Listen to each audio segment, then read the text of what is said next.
বং little জিগাশ্রী fun টাইমে আপনাদের সকলকে স্বাগত।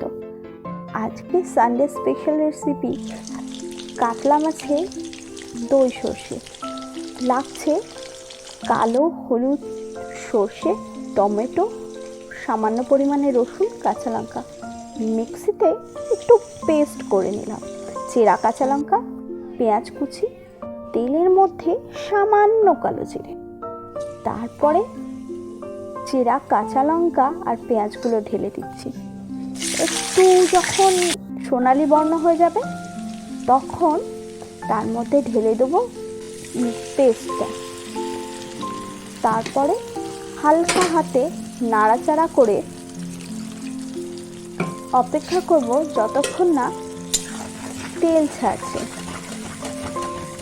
তারপরে ওর মধ্যে মিশিয়ে দেবো নুন, হলুদ এবং স্বাদ অনুযায়ী মিষ্টি, যে যেরকম পরিমাণে মিষ্টি পছন্দ করে। তারপরে একটু ঢাকা দিয়ে খানিকক্ষণ অপেক্ষা করব যতক্ষণ না তেল উঠে আসে। দেখুন এই যে তেল বেরিয়ে এসছে। এবার মাছের পিসগুলো ওর মধ্যে দিয়ে একটু নাড়াচাড়া করে দিয়ে দেবো আমুল মাস্তি দহি। আপনারা এটাকে পেটিয়েও দিতে পারেন। আমি একবারেই দেওয়াটা পছন্দ করি, তাই আমি একবারে দিয়েছি। আপনারা একটা বাটিতে জল আর দইটা মিশিয়ে ফেটিয়েও দিতে পারেন, তাতেও ভালোই লাগে। এই যে দেখুন আস্তে আস্তে তেল উঠে এসছে, তার মানে রান্নাটা আমাদের অলমোস্ট রেডি হয়ে এসছে।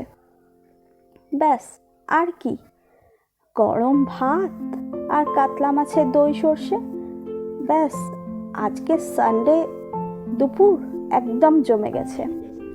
তাহলে আপনারাও বাড়িতে বানাচ্ছেন তো, খেয়ে দেখবেন, ভালোই লাগবে। আজকে তাহলে আসি, আবার আসবো অন্য কোনো একটা রেসিপি নিয়ে।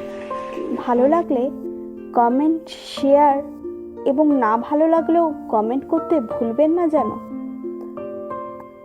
আমাদের কমেন্ট বক্স আপনাদের জন্য সবসময় খোলা আছে।